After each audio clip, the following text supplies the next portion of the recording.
Avtomobilinizdən belə səs gəlirsə, bu videonu axıra qədər izləyin. Çünki bir detal var. Xarab olsa maşın sizi yolda qoya bilər. Salam dostlar, Nizat Xaç kanalına xoş gəlibsiniz. Bugün çox adamın göz ardı etdiyi, amma maşın üçün həyati vacib olan bir detal haqqında danışacağıq. Kəmər gərginləşdirici. İnanın bu detal ucuzdur, amma yaratdığı problem çox bahalı ola bilər.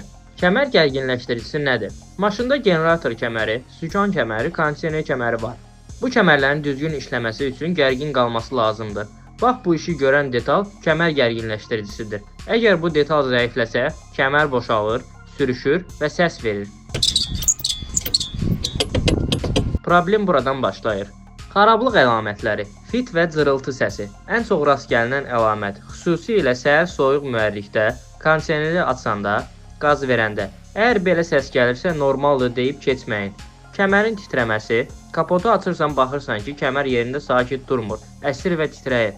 Bu o deməkdir ki, gərginləşdirici öz işini görmür. Vaxtında dəyişilməsə nə olar? İndi diqqət, çünki burası çox vacibdir. Kəmər qopa bilər, maşın yolda qala bilər, sükan, generator, su pompası sıradan çıxa bilər. Əgər bu zamanlama qəriyəm kəməridirsə, mühərrik ciddi zədə ala bilər.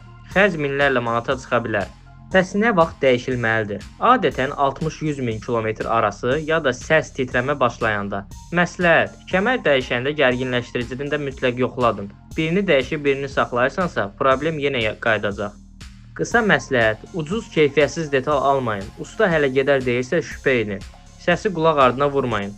Əgər bu tip real və faydalı avtomövzular xoşunuza gəlirsə, videoya like atın, kanala abunə olun. Şərhlərdə öz fikirlərinizi yazın. Görüşənədək yollarda qalmaq yox, yolda qalib olmaq üçün bizi izləyin.